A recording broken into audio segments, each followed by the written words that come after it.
nonprofits are competing to raise as much money as possible in 24 hours. Part of the annual Kentucky Gives Day fundraiser. WCPO 90's reporter Allie Kramer live for us this morning in Florence. You've been looking into today. We do this every year, and it's always wonderful. But today's efforts are critical because of the way that prices are for all of us.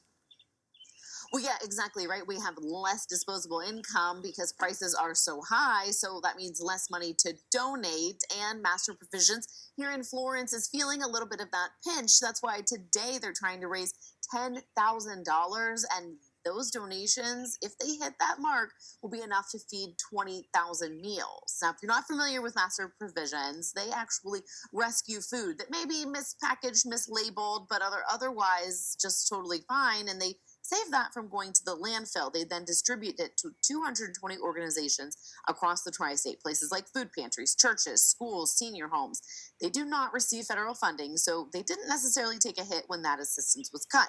But they do see donations kind of ebb and flow with the economy, and so the slower donations are coming. And so at a time, rather, when the donations are a little slower to come in, they really need to ramp things up ahead of the summer.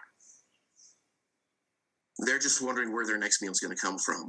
We hear stories all the time of kids that when they leave school, they don't know where their next meal is going to come from. And with summer coming up, you have the same thing with a lot of these kids don't know where their meals are going to be coming from over the summer. And so some of the organizations we work with actually are ones that provide meals to those kids during the summer.